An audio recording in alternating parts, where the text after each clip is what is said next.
பூஜ்யாய ஸ்ரீ ராகவேந்திராய சத்யதர்ம ரதாயச பஜதாம் கல்ப விருட்சாய நமதாம் காமதேனவே. யோகிராம் சுரத்குமார் யோகிராம் சுரத்குமார் யோகிராம் சுரத்குமார் ஜெயகுரு ராயா. உலகெங்கிலும் வாழ்ந்து கொண்டிருக்கும் ஸ்ரீ ராகவேந்திரா யூடியூப் சேனல் நேயர்களுக்கு சைதை ராஜாவின் அன்பான வணக்கங்கள். நாம் இப்பொழுது இந்த எபிசோடில் தமிழ் மாத ராசி பலன், பங்குனி மாதம் ராசி பலன்களை நாம் சொல்ல இருக்கிறோம். வாக்கிய பஞ்சாங்க அடிப்படையில் கிரகங்கள் 12 ராசிகளுக்கும் எப்பேற்பட்ட பலன்களை வழங்கப் போகிறது என்பதை ஒவ்வொரு ராசியாக பார்க்கலாம். வாங்க கிரக நிலைகளை பார்ப்போம். இந்த பங்குனி மாதம் 1ஆம் தேதி மேஷத்தில் குரு பகவான், சந்திர பகவான் இருக்கிறார்கள்.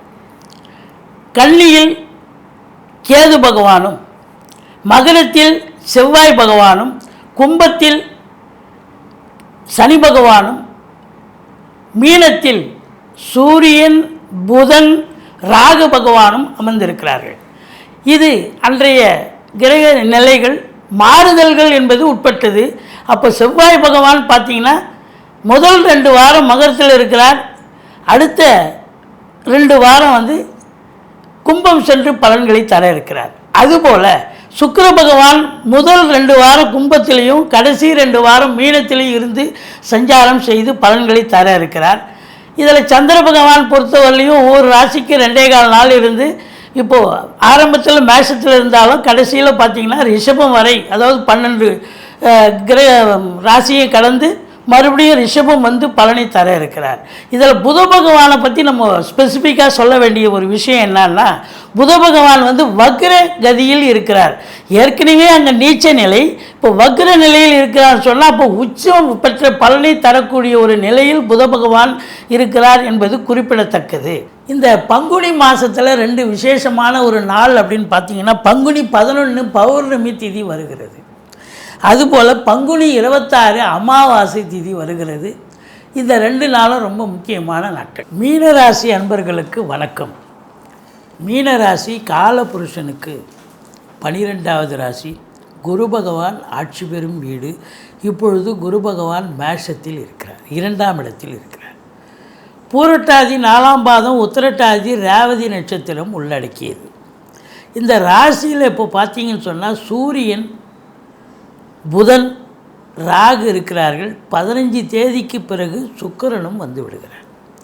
உங்களை பொறுத்தவரையிலையும் இந்த மீன ராசியில் பிறந்தவர்களுக்கு பொக்கிஷமான ஒரு மாதம். பணம் ஒரு பொருட்டல்ல, நல்ல சம்பாத்தியம், ரெட்டிப்பு சம்பாத்தியம். பணம் எப்படி வந்துச்சு, எந்த வழியில் வந்துச்சுன்னு தெரியும். அந்த அளவுக்கு பல வழிகளில் பணப்புழக்கம் இருக்கும், பண வருவாய் இருக்கும். குடும்பத்தில் நிம்மதி, சந்தோஷம், குதூகலம் ஏற்பட போகிறது என்று சொன்னால் மிகையாக. மைனஸ் அப்படின்னு பார்த்தீங்கன்னு சொன்னால், இந்த ராகு இருக்கிறது ஒரு மைனஸ். உங்களை எதுலேயும் பெரிய லெவலில் செயல்படுத்த விடாது. பிரம்மாண்ட நாயகன்னு பேர் ராகு. அதாவது நேற்று நைட்டு ஒன்று நினைப்பீங்க, இன்றைக்கி காலையில் வேறு ஒன்று ஆசிலேஷன் மைண்டு இருக்கும். அப்படியே பிரம்மாண்டமாக இருந்தாலும் ஒரு தொழிலில் இன்வெஸ்ட் பண்ணுவோம் அப்படின்னா அதை நீங்கள் என்ன பண்ணுவீங்க, 10 லட்ச ரூபா வருதுன்னு சொன்னால் அதை வச்சு தொழிலை விரிவாக்கம் பண்ணால் பரவாயில்ல. 4 இடத்துல கேட்பீங்க, 4 இடத்துலையும் வந்துடும். அப்படியே தொழிலில் போட்டுருவீங்க. அப்படி ஒரு நிலை. 2வது உங்களுக்கு பார்த்தீங்கன்னு சொன்னால் புதன் அங்கே இருக்கிறார். 7க்குடைய புதன் அங்கேருந்து 7 பார்க்குறாரு. இருந்தாலும் ராகுவோடு சேர்ந்ததால் வாழ்க்கை துணை அல்லது மனைவிக்கு தேக ஆரோக்கியத்தில் அக்கறை தேவை அப்படின்னு சொல்லுவோம். அதுவும் சுக்கிரன் இருக்கிறார் அப்படின்னா, சுக்கிரன் உச்ச நிலையில் இருக்கிறார் அப்படின்னும்போது ராகுவோடு இணைஞ்சதால் அப்போது இளைய சகோதர சகோதரிகளுக்கும் கொஞ்சம் இடர்பாடுகள், இன்னல்கள் வரலாம். தேக ஆரோக்கியத்திலும் அக்கறை தேவை. சூரியனும் இருக்கிறார் அப்படின்னும்போது இப்போ உங்களுடைய தந்தைக்கு இடர்பாடுகள், இன்னல்கள் வரலாம். அதே நேரத்தில் தேக ஆரோக்கியத்தில் அக்கறை தேவை. மற்றபடி உங்களுக்கு இந்த மாதம் பொருளாதார சிறப்பு இருக்கும். குரு அங்கே 2ல் இருந்து 10ஆம் இடத்தை பார்க்குறதால தொழில் ரீதியாக ஒரு பெரிய ஒரு பிரம்மாண்டமான ஒரு நீங்கள் கேட்குற இடத்துலாம் காசு கிடைக்கும். அதை வச்சு தொழிலில் இன்வால்மெண்ட்டாக இருந்து நல்லா பண்ணுவீங்க. தொழிலை விஸ்தீர்ணம் பண்ணுவீங்க, இல்லை தொழிலை விரிவாக்கம் பண்ணுவீங்க, இல்லை தொழிலை இன்னொரு பிரான்ச்சு கூட ஓப்பன் பண்ணலாம். காற்றுள்ள போதே தூற்றிக்கொள்னு பெரியவங்க சொன்னாங்க. அப்போது இன்னொரு பிரான்ச்சு ஓப்பன் பண்ணால் கூட உங்களுக்கு நல்ல சம்பாத்தியம் இருக்கும். எவ்வளோக்கு எவ்வளோ இன்புட்டு போடுறீங்களோ அவ்வளோக்கு எவ்வளோ அவுட்புட்டு கண்டிப்பாக கிடைக்கும். தொழில் சிறந்து விளங்கப் போகிறது, ரெட்டிப்பு வருமானம் கிடைக்கப் போகிறது. அப்போது தொழில் நல்லா இருக்குது, உத்தியோகம் நல்லா இருக்குன்னா அப்போ வருமானம் சிறப்பாக இருக்கும். குடும்பத்தில் சிறப்பு, குடும்பத்தில் மகிழ்ச்சி, சந்தோஷம், குதூகலம். வீட்டில் விருந்தினருடைய வருகையால் வீடே கலகலப்பாக இருக்கும். நண்பர்கள் வருகையாலும் சந்தோஷமாக இருக்கும். உங்கள் சொல்லுக்கும் செயலுக்கும் மதிப்பு மரியாதை ஏற்படும். எப்போவுமே இந்த குரு பகவான் பார்த்திங்கன்னா கோச்சார ரீதியாக 2, 5, 7, 9, 11 ஆகிய இடங்களுக்கு வரும்பொழுது யோகமான பலன்களையே வாரி வழங்கும்னு ஜோதிட கிரந்தம் சொல்கிறது. அப்போ 2ஆம் இடத்துல தனக்காரகன் தனஸ்தானத்தில் இருந்தால் தன பிராப்தி உள்ளல்லவா, பொருளாதார மேன்மை கண்டிப்பாக இருக்குது அப்படின்னு நம்ம சொல்கிறோம். அதையும் தாண்டி உங்களை பொறுத்தவரையிலையும் இந்த 6ஆம் இடத்தை குரு பார்க்கிறார். எதிரிகள் ஓடி ஒளிவார்கள். ருணரோக சத்துருஸ்தானம். எதிரிகள் ஓடி ஒளிவார்கள். கடன் சுமை படிப்படியாக குறையும். கோர்ட்டில் கேஸ் எதாக இருந்தால் உங்களுக்கு சாதகமாக தீர்ப்பு வரும். இருந்தாலும் அந்த ருணரோக சத்ரு ஸ்தானாதிபதி ராசியில் இருக்கார். அதனால் கொஞ்சம் விழிப்புணர்ச்சி தேவை அப்படின்னு தான் நம்ம சொல்கிறோம். மற்றபடி 7ஆம் இடம் குரு பார்வையில் இருக்குது. 7ஆம் வீட்டு அதிபதி புதனும் பார்க்குறார். அதாவது 7ஆம் வீட்டு அதிபதி பார்க்குறார். 7ஆம் வீட்டு அதிபதி 7 பார்க்குறதால வாழ்க்கை துணை அல்லது மனைவியால் யோக பாக்கியங்கள் கண்டிப்பாக கிடைக்கும். இருந்தாலும் 7ல் கேது இருக்கிறதால கணவன் மனைவிக்குள்ள கருத்து வேறுபாடு வரும். இந்த புதன் ராகுவோடு இணைஞ்சதால் மனைவிக்கு தேக ஆரோக்கியத்தில் அக்கறை தேவை அப்படின்னு நம்ம சொல்கிறோம்.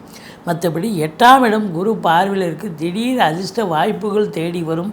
வரா கடன்கள் வசூலாகும். இன்சூரன்ஸ் பணம் கிளைம் ஆகி கைக்கு வரக்கூடிய ஒரு காலகட்டம். வாரிசு இல்லாத குடும்பங்களுக்கு உங்களை வாரிசாக நியமித்து அவங்களுடைய சொத்து பற்றி நகை நட்டு லிக்விட் கேஷ் உங்கள் பெயருக்கு மாற்றி எழுதக்கூடிய விபரீத ராஜயோகம் ஒரு சிலருக்கு வரும். அதாவது 6ஆம் இடத்தை குரு பார்க்குறதால உங்களுக்கு தேக ஆரோக்கியம் மிக மிக சிறப்பாக இருக்கும். இந்த மாதம், இந்த பங்குனி மாதம் திடீர் அதிர்ஷ்ட வாய்ப்புகள் தேடி வரும். அதே நேரத்தில் உங்களுக்கு 9ஆம் இடத்தை சனி பார்க்கிறதால தந்தைக்கு ஏதாவது இடர்பாடுகள் வரலாம். அவருக்கு தேக ஆரோக்கியத்தில் அக்கறை தேவை. மற்றபடி உங்களுக்கு பாக்கிய குறைவு கூட ஏற்படலாம். கொஞ்சம் அதிகப்படியான உழைப்பு தேவைப்படுகிறது அப்படின்னு சொல்கிறோம். 10ஆம் இடம் ரொம்ப மேன்மையாக இருக்குது. தொழிலில் மேன்மை, உத்தியோக மேன்மை சிறப்பாக இருக்குது. உங்களை பொறுத்தவரையிலையும் புதுசாக தொழில் துவங்க நினைப்பவர்கள் தொழில் துவங்கலாம். உத்தியோகத்துக்காக காத்திருக்கிறவங்க புதுசாக எந்த துறையில் சேரணுமோ அந்த துறையில் சேரலாம். கண்டிப்பாக சாதிக்க முடியும். உத்தியோகத்தில் இருக்கிறவங்களுக்கு சலுகைகள் அனைத்தும் கிடைக்கும். ட்ரான்ஸ்ஃபர், ப்ரமோஷன், இன்க்ரிமெண்ட் எதை எதிர்பார்க்குறீங்களோ அதுக்காக நீங்கள் கண்டிப்பாக இவ்வளோ நாள் காத்திருந்ததுக்கு பலன் கை மேலே பலன் நிச்சயமாக கிடைக்கும் அப்படின்னு சொல்லலாம். உங்களை பொறுத்தவரையிலையும் 10ஆம் இடம் சிறப்பாக இருக்கிறதால இந்த ராசியில் பிறந்தவர்களுக்கு சிறப்பான ஒரு மாதம், நல்ல சம்பாத்தியம் இருக்கும். 7 சனி நடக்குது, நீங்கள் போய் இப்படிலாம் சொல்லிகிட்டு இருக்கீங்களேன்னு கேட்கலாம். முதல் சுற்று நடக்கிறவங்களுக்கு 19 வயசுக்குள்ளே இருக்கிறவங்களுக்கு தாங்க பிரச்சனை. இளைஞர்களுடைய படிப்பு கொஞ்சம் மந்தத்தன்மை ஏற்படும். எதிர்பார்க்குற மார்க்கு வராது. ஆனால் 19 வயசுக்கு மேலே இருக்கிறவங்களுக்கு இது 2வது சுற்றுவாக இருக்கும். இந்த 2வது சுற்று நல்லதே நடக்கும், சாதிக்க முடியும். இதுதான் வாழ்க்கை, இதுதான் கல்வி, இதுதான் அமைப்பு, இதுதான் வேலைன்னு சிறப்பு தன்மையை கொடுத்து விட்டு போகும் இந்த சனி பகவான். அதனால் நிச்சயமாக சங்கடம் தீர்க்கும் சனி பகவானே மங்களம் பொங்க மனமோய் தருள்வாய், சச்சரவின்றி சனீஸ்வர தேவை இச்சகம் வாழ்க இன்னருள் தாத்தா. இந்த சுலோகத்தை சொல்லி சனிக்கிழமை தோறும் எள்ளெண்ணெய் தீபம் இட்டு வாருங்கள். தலைக்கு வர்றது தலைப்பாயிட போகும். மற்றபடி 2ஆம் இடத்து அதிபதி உங்களுக்கு செவ்வாய் பகவான் முதல் 15 நாள் 11ஆம் இடத்தில் இருக்கிறதால அசையா சொத்துக்கள் மூலம் நல்ல வருமானம் கிடைக்கும். கடைகண்ணி வச்சுருப்பீங்க, ரெண்ட்டுக்கு விடுவீங்க, ஷாப்பிங் காம்ப்ளெக்ஸ் இருக்கும், அது இல்லை அக்ரிகல்ச்சர் லேண்ட் இருக்கும், அது மூலிமா நல்ல வருமானம் வரும் விவசாயம் சார்ந்த துறையில். அதனால் 2ஆம் இடத்து அதிபதி செவ்வாய் 11ல் இருக்கிறதால நல்ல லாபமயம், எல்லாமே லாபமாக அமையக்கூடிய ஒரு நிலை அப்படின்னு சொல்லலாம். அடுத்த 15 நாள் உங்களுக்கு 12ஆம் இடத்துல இருக்கிறதால அதுவே செலவினங்கள் ஆகக்கூடிய ஒரு நிலை. இதில் சுக்கிரனும் இருக்கார் பார்த்திங்கன்னா கடைசி, அதாவது முதல் 15 நாள். அப்போது பெண்களால் செலவினங்கள் ஏற்படும்.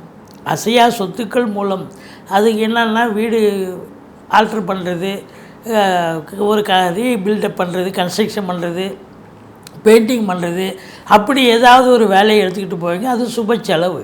அதே போல் பெண்களால் செலவினங்கள் ஏற்படும். அவங்க வீட்டுக்கு உண்டான விலையுயர்ந்த பொருட்களை வாங்குவாங்க. மற்றபடி பிள்ளைகளுக்கு லேப்டாப்பு, கம்ப்யூட்ரு, இல்லை ஆர்னமெண்ட்ஸு, ட்ரெஸ் மெட்டீரியல் இப்படி வாங்கி தரக்கூடிய ஒரு அமைப்பு இருக்குங்க. மற்றபடி உங்கள் உடன் பிறந்தவர்கள் நல்லது, வீட்டில் ஏதாவது ஃபங்க்ஷன் நடங்க, அவங்களுக்கு வீட்டுக்கு வரப்போவ அதுவும் சுப செலவு இருக்குது. இல்லை அவங்களுக்கு உடம்பு முடியாமல் போய் அவங்களால மருத்துவ செலவும் வைக்கக்கூடிய அமைப்பும் இருக்கும். மொத்தத்தில் உங்களுக்கு சுப செலவும் அசுப செலவும் சேர்ந்தே வரக்கூடிய ஒரு காலகட்டமாக இது அமைகிறது. இருந்த போதிலும் இந்த மீன ராசியில் பிறந்த அன்பர்கள் இந்த மாதம், பங்குனி மாதம் சாதிக்கப் போகிறீர்கள், சரித்திரம் படைக்கப் போகிறீர்கள். உங்களை பொறுத்தவரையிலையும் பங்குனி மாதம் 14, 15, 16 சந்திராசிரம நாட்கள் வர இருப்பதால் எச்சரிக்கையோடு இருங்க. மற்றபடி குறை ஒன்றும் இல்லை. இந்த கம்ப்யூட்டர், லேப்டாப்பு அது மட்டும் இல்லைங்க, இந்த இரும்பு சாதனம், சில கம்பெனிஸ், பெரிய தொழிற்சாலை, சின்ன சின்ன லேத் ஃபேக்ட்ரி இதெல்லாம் இருக்கக்கூடியவர்களுக்கு பார்த்திங்கன்னா கொஞ்சம் செலவினங்கள் இருக்கும். அதாவது அவங்க நிறைய மெட்டீரியல் வாங்கணும், இந்த கம்பெனி அந்த ப்ராடக்ட் எடுத்துகிட்டு வேறு மிஷின் மாட்டணும் அப்படிங்கிற ஒரு நிலைப்பாடெல்லாம் வரும். இருந்தாலும் அது சாதகமாக அமையும், அனுகூலமாக அமையும் என்று சொல்கிறோம். மற்றபடி நீங்கள் இந்த மாதம் மிக உன்னதமான ஒரு மாதம், சரித்திரம் படைக்கப் போகிறீர்கள், சாதிக்கப் போகிறீர்கள். நீங்கள் வணங்க வேண்டிய தெய்வம் பிள்ளையாரை வழிபாடு செய்யுங்கள், துர்க்கையை போற்றுங்கள். வாழ்க்கை வளமோடும் நலமோடும் அமையப் போகிறது. வாழ்க வளம்.